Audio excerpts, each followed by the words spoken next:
Globe oil. Lipstick. Sige sir. Tingnan natin. Yun, lipstick. Very good. Sige, tingnan ang ano. Okay. So, paano ba yung tamang procedure ng pag-check? Yun, very good. Kailangan hindi maruming basahan kasi magkakaroon din ng problema yung ating makina pagka marumi ang basahan. Magkakaroon talaga ng ano yan, maliliit na foreign bodies. Malalagay yan dun sa makina natin. So, yun ang pwedeng maging sanhin ng pagkasira. Ha? Okay po ba? Ang ating ano? Mid. Yun, sige. Ayun. So, ibig sabihin, okay. So, ngayon, pag finish natin ang fuel, saan natin makikita? Saan? Saan ang tangke ng ating fuel? Hanapin. Oh, ano yan sir? Nasaan makikita ang tangke ng ating fuel? So, nandito ba? Wala dito. So, ngayon, ang fuel natin nandun sa forward. Yan, nakalagay dyan, fuel tank, ha? Fuel tank natin, nasa loob. Kita nyo ba yung fuel tank dyan? O, kaway-kaway kayo dyan, ha? Para, Saan yung water cooling natin? expansion tank, yan. Expansion tank, Okay? okay? Yung battery, saan natin matutugtuhan? Nasa starboard o nasa port? Ha? Battery casing. Okay, yung ating battery dito ay nasa up position. Port and starboard. Yun, ito, battery, ha? Main battery. Battery, ha? Tapos, dito sa, Okay. okay? Battery. Yun, very good.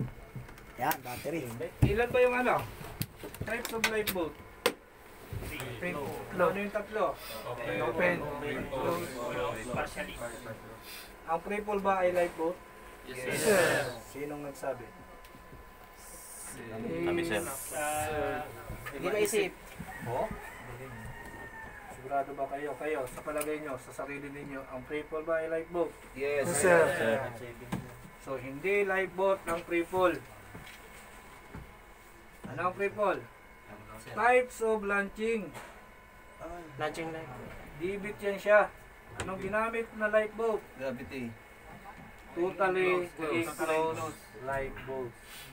Okay, ang pre-fall, that is the method of launching. Ha? Pero siyempre, pag sinabi niyo yung pre-fall lifeboat, so incorporated na yun. Ha? Pag sinabi niya ang pre-fall, that is the method or paraan ng paglo-launch. Ha? Ito by means of gravity. And this is one, what we call the enclosed type. Okay? Yan. So, minsan kasi nagkaroon tayo ng... Ito yung ating release mechanism. Yan. Kinig kayo. Pag-release ng ating lifeboat dito sa ating dibit. Ano yung dalawang procedure ng pag-release?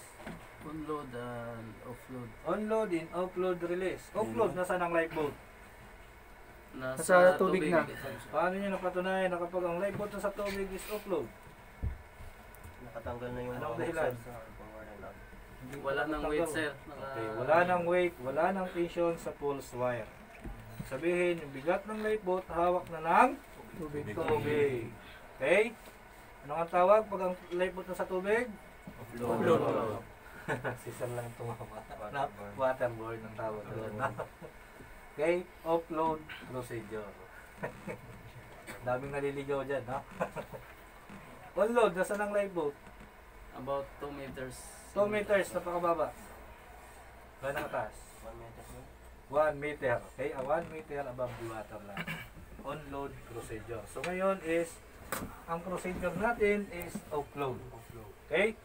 So ngayon, bago natin i-release ang lifeboat, dapat umaandar na ang ating makina. So meron ditong switch. So anong tawag dito sa switch? Kabisado nyo na to. Switch, meron tayong switch sa makina, di ba? Bago tayo magsimulang mag-start, we have switch off Battery. main. Emergency stop. Okay, ano? Hindi. Heater. Hindi din. Ano? Ito yung battery selector switch. Okay? Bago tayo mag-start, select muna natin yan, bolt 1. Pag hindi umandar sa bolt 1, lipat sa boat number 2. Battery 2, ha? No? So sa barko sir, no? Ito lang dapat ang ginagamit nating switch. 1 and 2. So yung boat na yan sir, madalang natin gawin yan. Ginagamit natin yan kapag emergency. Okay?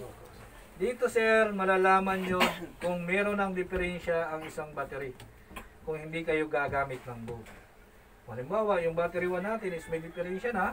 Boat number 2 okay pa, malakas pa. Pag ginamit nyo yung boat, aandar pa rin siya. Kahit mahina na yung 1. So pag puro lang boat, hindi natin malalaman kung may diferensya na yung isang battery natin. Yes, tama. Diba? Okay. So must be, we have to check the battery, ha? All the time. Both 1 and 2. Okay. Pag emergency, wag na kayong gumamit ng 1 and 2. Wait na kayo. Boat agad. Para maka-start agad, no? So yung ngayon is, ano tayo? Emergency. Nakaboat tayo, boat Pitot yan. na natin. Sige, sir. So yung starter nito, susi pa. Hindi nga gaya sa mga makabagnet, pindot lang kayo ng pindot, no? Tapos luto na lang. So ito, susi. Key ignition, ha? So, no? And then, ito yung throttle. Pag nag-ahead kayo, slow ahead, tulak nyo lang. Pag nag-atras naman tayo, hila. Okay? Pag papatayin yung makina, nandito na rin sa taas, may triangle na stainless, may nakasulat na stop, hilahin nyo. Okay? Okay, so ito, dito tayo, balik tayo. Offload procedure. Medyo madali ang procedure natin is offload, no? Mabili lang yung safety pin, hilahin lang ito pataas, hilahin pababa. Okay? Kasi may kanal siya. May kanal. May kanal. May Yan kanal yung siya. pinaka. Kaya you have to pull. Okay?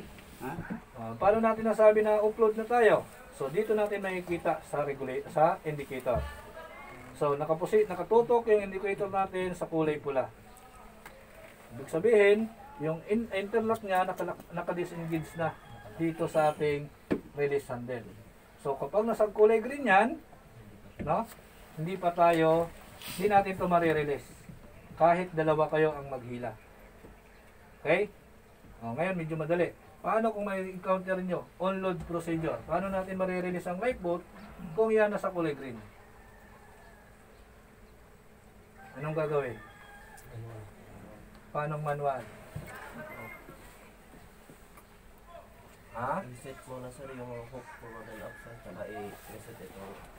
Hindi, ilalaglag natin. Sa on-load procedure. So, ibig sabihin, may load yung hook, ha? May load Nakabitin tayo. Nakabitin. Kasi may, yung swell mataas. Yung, ano. So, yan. So, Sinimulate na lang importante yun. natin yung on-load, no? Para maano nyo rin kung anong gagawin nyo pag na-encounter nyo yung on-load procedure. Sige, paliwanag ko, sir.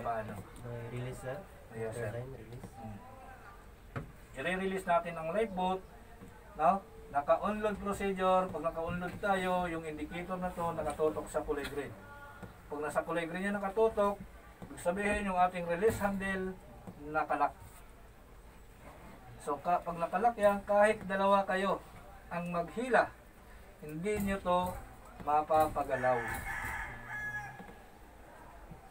So anong gagawin natin para makarating siya sa kulay pula? So, tayo na mismo ang mag-a-unlock, ha? Kasi walang pressure na galing dun sa HIU. We call that hydrostatic interlock unit. Kaya pag nakasayad dun sa tubig, yung ilalim ng lifeboat, may dalawang butas yun eh. Isa sa drain, isa sa HIU. So, pag nakasayad dun sa tubig, may load, kasama load natin. Kasama yung bigat natin. Yun yung magpupush para ilibre niya yung lock ng release handle. Ngayon, hindi tayo kasi nakasayad. Kunyari, nakahang tayo.